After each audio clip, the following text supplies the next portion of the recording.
నమస్కారం city news కి స్వాగతం. ముందుగా ముఖ్యాంశాలు.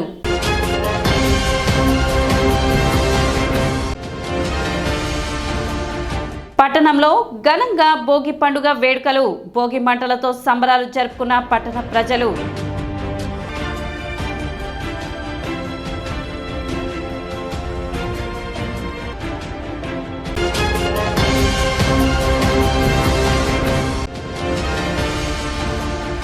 తెనాలి జనసేన కార్యాలయంలో జరిగిన భోగి వేడుకల్లో పాల్గొన్న మంత్రి నాదెండ్ల మనోహర్.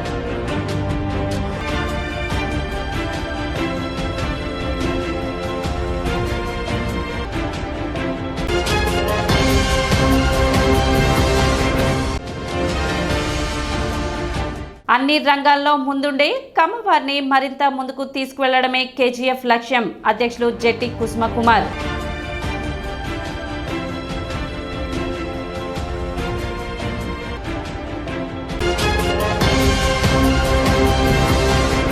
భారతదేశ ప్రసిద్ధిగాంచిన మట్టి మనిషి నాటక ప్రదర్శన సోమవారం తెనాలిలో జరిగింది. అరసం ఆధ్వర్యంలో తెనాలి రామకృష్ణ కవి కళాక్షేత్రం నందు నిర్వహించిన కార్యక్రమానికి మాజీ మంత్రి కృష్ణ, గుంటూరు జిల్లాల పట్టభద్రుల ఎమ్మెల్సీ కూటమి అభ్యర్థి ఆలపాటి రాజేంద్ర ప్రసాద్ ముఖ్య అతిథిగా పాల్గొన్నారు. ఈ సందర్భంగా నిర్వహించిన సభకు అరసం గుంటూరు శాఖ అధ్యక్షులు చెరుకుమల్లి సింగారావు అధ్యక్షత వహించారు. కేంద్ర సాహిత్య అకాడమీ అవార్డు పొందిన అరసం జాతీయ తొలి తెలుగు అధ్యక్షులు పెనుగొండ లక్ష్మీనారాయణను ముఖ్య అతిథి ఆలపాటి రాజేంద్ర ప్రసాద్ చేతుల మీదుగా ఘనంగా సత్కరించారు. ఈ సందర్భంగా మాజీ మంత్రి ఆలపాటి రాజేంద్ర ప్రసాద్ మాట్లాడుతూ పెనుగొండ లక్ష్మీనారాయణతో సుదీర్ఘ పరిచయం ఉందన్నారు. నాటి నుండి తనతో అదే ఆత్మీయత కనబరుస్తున్నారని తెలిపారు. ఆయన యొక్క కృషి ఫలితమే అవార్డు రావడమని, అది ఎంత పెద్ద అవార్డు అయినా తక్కువే అనే భావన కలుగుతుందని ఆలపాటి రాజేంద్ర ప్రసాద్ అన్నారు. తొలిసారిగా తెలుగువారు అరసంకు జాతీయ అధ్యక్షులు కావడం గర్వకారణమని తెలిపారు. పెనుగొండ లక్ష్మీనారాయణ వంటి వ్యక్తిని సన్మానించుకోవడం మంచి సాంప్రదాయమని మాజీ మంత్రి ఆలపాటి రాజేంద్ర ప్రసాద్ పేర్కొన్నారు. లక్ష్మీనారాయణ ఏ స్థాయి నుంచి ఏ స్థాయికి వచ్చాడనేది కాదు కానీ అంశం, ఏ స్థాయికి వచ్చినా తన మూలాలని మర్చిపోకుండా తను దేనికి పరిమితి అయ్యాడో ఆ పరిమితి అయినటువంటి అక్షరాన్ని గౌరవించడం అనేది తన వృత్తి ప్రవృత్తి రెండు కూడా కలిసి ఉన్నాయి. ఆ అక్షరాన్ని గౌరవించేదాంట్లో తన యొక్క కృషి ఫలితమే ఈ రోజున ఎంత గొప్ప అవార్డైనా నాకు లక్ష్మీనారాయణకి అది తక్కువేనన్నట్టు అనిపించే భావం నాకు కలగటం అనేది సహజం అని అనుకుంటున్నాను. ఎందుకంటే తన్ను చూసిన, నా కళ్ళతో తన్ను చూసినటువంటి అనుభూతి, ఆ రోజున నేనున్న పరిస్థితి, నేను ఎట్లా ఉండేవాడిని, ఏ రకంగా ఉండేవాడిని అన్నీ తెలిసిన లక్ష్మీనారాయణ అక్కడి నుంచి నన్ను ప్రతి మెట్టు, ప్రతి ఎదుగుదల, తను ఎట్లా ఎదుగుతూ ఉన్నాడో నేను అట్లా ఎదుగుతూ ఉంటే ఇద్దరం పరస్పరం మా యొక్క అభివృద్ధిని ఇద్దరి అంటే 4 కళ్ళతో చూసుకున్నటువంటి అంశాలు. ఆ వర్షం ప్రారంభమైంది ఎప్పుడో నాకు తెలియదు కానీ మొట్టమొదటిసారిగా తెలుగువాడు అరసానికి జాతీయ అధ్యక్షుడు అవటం అనేది మనందరికీ తెలుగువారిగా మనం గర్వపడాల్సినటువంటి అంశం. అలాంటి లక్ష్మీనారాయణని మరి నేను ఏ రకంగా మాట్లాడినా కూడా నాకు ఆయన పొగట్టం చేత కాదు.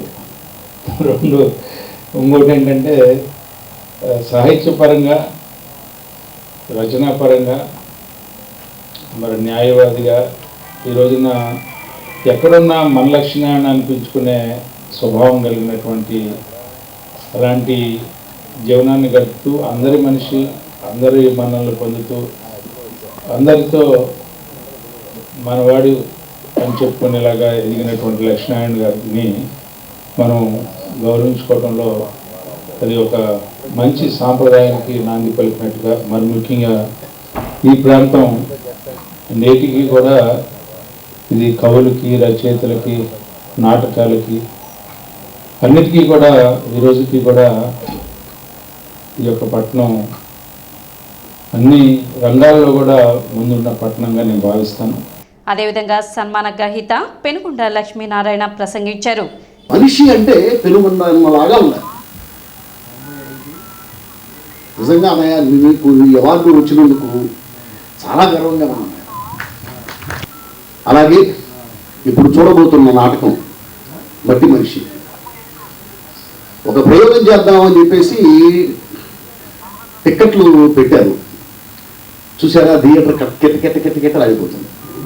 హౌస్ఫుల్ కలెక్షన్, బయట బోర్డు పెట్టేసేయచ్చు, హాలు నిండినది, టికెట్ తీసుకుని చూడాలి.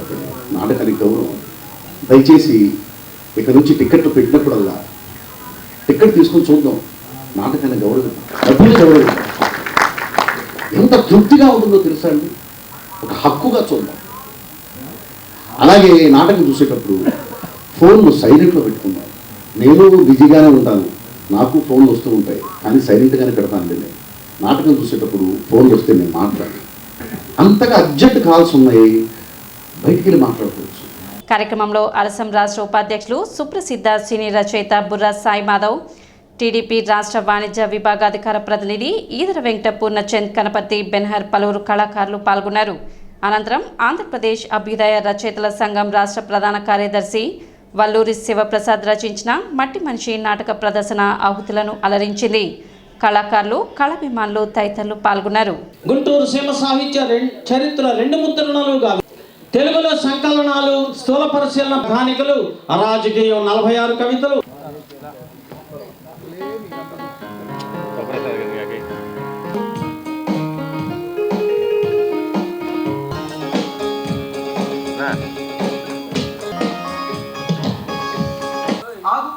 ఏంటి ఆ పాట తప్పు పాడుతున్నావు? ఏమీ లేదు, ఈ కాలానికి తగ్గట్టు కాస్త సవరించి పాడానులే. నీ కష్టం ఇంకా తీరదులే రన్నో చిన్నన్న. కవి గారి ఉద్దేశానికి పూర్తి భిన్నంగా పాడుతున్నావు నటి. కవులెప్పుడు ఆశావాదులు, అభ్యుదయవాదులు. మరి కానివారు ఎవరు? ప్రజలా? కాదు, మనల్ని పాలిస్తున్నారే రాజకీయ నాయకులు. ఓహో, కవుల ఆలోచనల్ని, ప్రజల ఆశల్ని బహు చేస్తున్నారు. 80 ఏళ్ల క్రితమే మనకు స్వాతంత్రం వచ్చింది కదా. అవునవును, ఈ మధ్యనే ఉత్సవాలు కూడా చేశారుగా.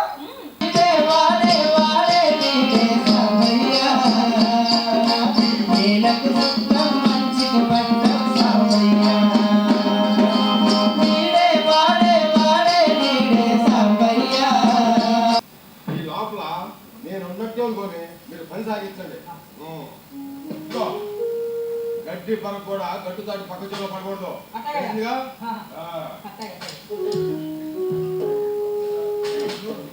నేను అరసానికి పరిచయం అయింది 1972 నవంబర్లో. తెనాలిలో ఆనాడు జరిగిన అరసం గుంటూరు జిల్లా శాఖ మహాసభలకి నన్ను మా గురువు గారు, నా స్ఫూర్తి ప్రదాత పులుపుల వెంకటశివయ్య గారు తెనాలి తీసుకొని వచ్చారు. ఆ రోజు నుంచి అరసంతో నాకు పరిచయం. ఆ తర్వాత నేను కార్యకర్తగా 74 నుంచి పనిచేస్తూ వచ్చాను. అయితే ఈ మట్టి మనిషి నాటకం జరుగుతుంది. ఈ ఊరు గురించి నేను ఒక పెద్ద వ్యాసమే రాశాను.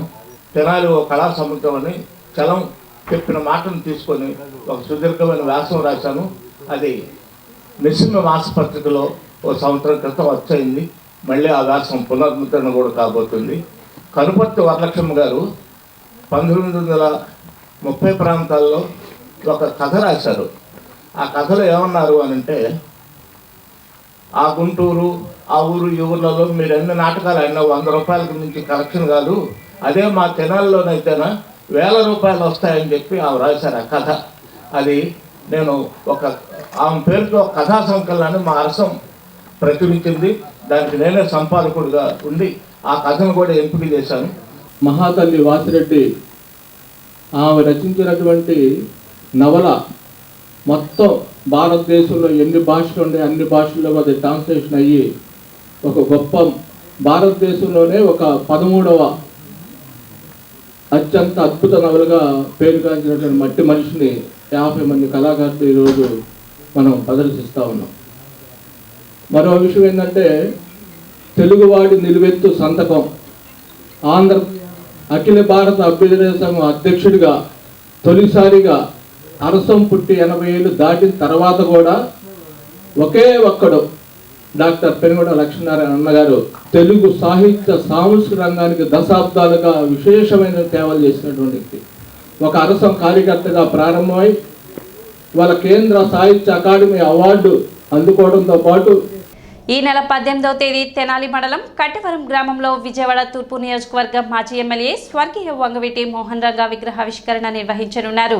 సోమవారం పట్టణంలోని తోటకూర వెంకటరమణారావు కార్యాలయం వద్ద ఏర్పాటు చేసిన విలేకరుల సమావేశంలో విగ్రహావిష్కరణకు సంబంధించిన పోస్టర్ ఆవిష్కరణ చేశారు. బిఎస్ఆర్ ఫౌండేషన్ అధినేత శ్రీనివాసరావు రాములు సౌజన్యంతో రాధారంగ మిత్రమండలి కట్టెవరం వారు గ్రామంలోని సెంటర్ నందు ఏర్పాటు చేసే విగ్రహావిష్కరణ కార్యక్రమాన్ని జయప్రదం చేయాలని నిర్వాహకులు కోరారు. విగ్రహ దాత బిఎస్ఆర్ భావన శ్రీనివాసరావు గారు వారికి కృతజ్ఞతలు మా అందరి తరఫున కట్టెవరం గ్రామ ప్రజల తరఫున కృతజ్ఞతలు తెలియజేస్తున్నాము. కట్టెవరం గ్రామంలో మరి రాధారంగ మిత్రమండలి కట్టెవరం గ్రామ ప్రజల ఏర్పాటు చేసినటువంటి 9 అడుగుల రంగా గారి విగ్రహాన్ని మరి ఆవిష్కరించడం జరుగుతూ ఉంది.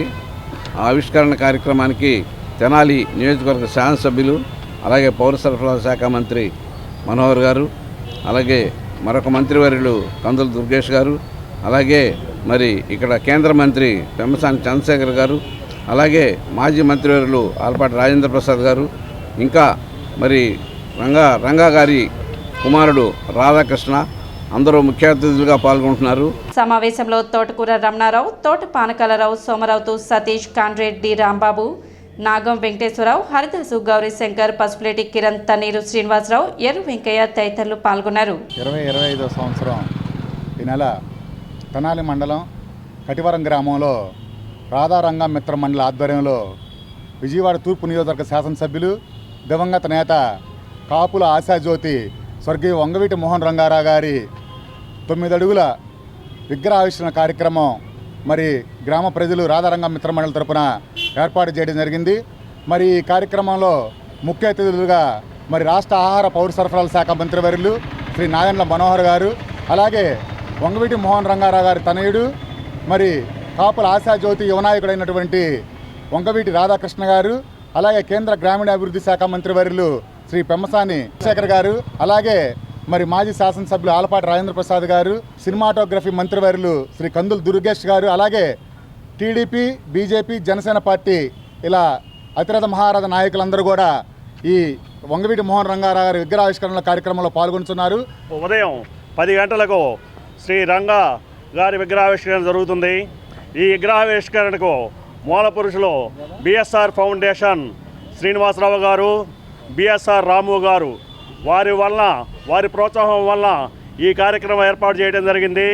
ఈ విగ్రహావిష్కరణ జరిగేది 18/1/2025 శనివారం ఉదయం 10 గంటలకు మా బడుగు వర్గాల ఆశాజీవి వంగవీటి మోహన్ రంగా గారి తనయుడు వంగవీటి రాధాకృష్ణ గారు విగ్రహాన్ని ఆవిష్కరిస్తారు. తెనాలి జనసేన పార్టీ కార్యాలయంలో జరిగిన భోగి వేడుకల్లో మంత్రి నాదెండ్ల మనోహర్ పాల్గొన్నారు. భోగి మంటలను వెలిగించి వేడుకలను ఘనంగా నిర్వహించారు. మంత్రి నాదెండ్ల మనోహర్ మాట్లాడుతూ రాష్ట్ర వ్యాప్తంగా ప్రజలు ప్రతి ఇంట్లో పండుగ వాతావరణం ఆనందంతో సుఖ సంతోషాలతో జరుపుకోవాలని కోరుకుంటున్నామన్నారు. గత 4-5 సంవత్సరాలుగా ఇబ్బంది పడుతున్న రైతాంగానికి కూటమి ప్రభుత్వం అండగా నిలబడిందని, గత ప్రభుత్వం రైతులకు బకాయి పెట్టిన 1674 కోట్ల బకాయిలను కూటమి ప్రభుత్వం రాగానే వారి ఖాతాలో జమ చేసినట్లు చెప్పారు.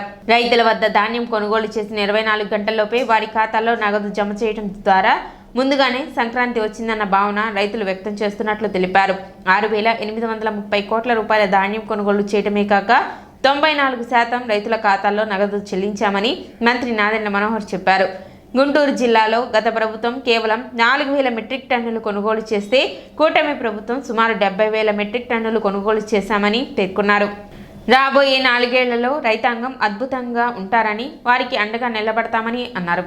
పార్టీ కార్యాలయంలో సంక్రాంతి సంబరాలు మిత్రులతో, వీర మహిళలతో, నాయకులు, కార్యకర్తలతో కలిసి జరుపుకోవడం ఆనందంగా ఉందని చెప్పారు. రాబోయే రోజుల్లో కూటమి ప్రభుత్వం సంక్షేమంతో పాటు అభివృద్ధితో ముందుకు వెళుతుందని తెలిపారు. ఈ వేడుకలలో జనసేన వీర మహిళలు, నాయకులు, కార్యకర్తలు పాల్గొన్నారు.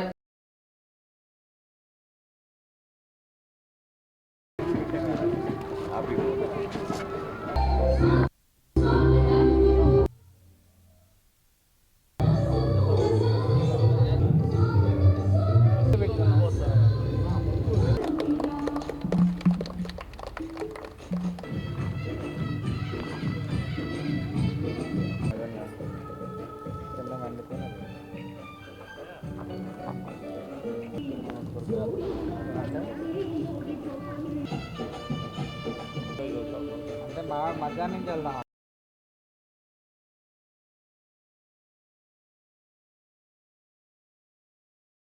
ప్రతి ఇంట్లో ఒక మంచి పండుగ వాతావరణం. సంక్రాంతి అంటేనే ఒక కొత్త సంవత్సరం ప్రారంభించుకున్న తరుణంలో రైతాంగం పడిన కష్టాలు గుర్తించి ప్రతి రైతు సోదరుడు, ప్రతి మహిళ, ప్రతి పల్లె ఎంతో సంతోషంగా, ఆనందంగా, సుఖ సంతోషాలతో ఉండాలని మనందరం కూడా సంక్రాంతి పండుగ సందర్భంగా కోరుకుంటూ ఉంటాం. కానీ వినే రీతిలో గత 4-5 సంవత్సరాల నుంచి ఇబ్బంది పడిన రైతాంగానికి మా కూటమి ప్రభుత్వం అద్భుతంగా అండగా నిలబడి దాదాపు 1674 కోట్ల బకాయిల్ని తీర్చి ధాన్యం కొనుగోలులో వాళ్ళు రైతులు ప్రత్యేకంగా పడిన కష్టాలు, శ్రమని గుర్తించి 24 గంటల్లోపే ధాన్యం కొనుగోలు చేసిన 24 గంటల్లోనే వాళ్ళ బ్యాంక్ ఖాతాల్లోకి డబ్బులు పడిపోవడం, ప్రతి రైతు కూడా దాదాపు నెల క్రిందనే సంక్రాంతి మాకు తొందరగా వచ్చింది ఈసారి పండగ అనే భావన కలిగే విధంగా మన ప్రభుత్వం చాలా అద్భుతంగా పనిచేసింది. నిజంగా ఎంతో గర్వపడుతున్నాను. మన సాంప్రదాయాన్ని కాపాడుకుంటూ మన సంస్కృతిని ప్రతి ఇంట్లో కూడా కలిసికట్టుగా అందరూ కూడా ఒక కుటుంబంగా భావించుకుని ఖరీఫ్ మాసంలో పంట పండిన తర్వాత రైతు ప్రతి సందర్భంగా ఈ విధంగానే సంతోషంగా ఉండాలని దాదాపు 6,830 కోట్ల రూపాయలు ధాన్యం కొనుగోలు మేము ఈ సంవత్సరం పూర్తి చేసుకోగలిగాం. అందులో 94% 24 గంటల్లోపే డబ్బులు రైతుల ఖాతాల్లో చెల్లించడం జరిగింది.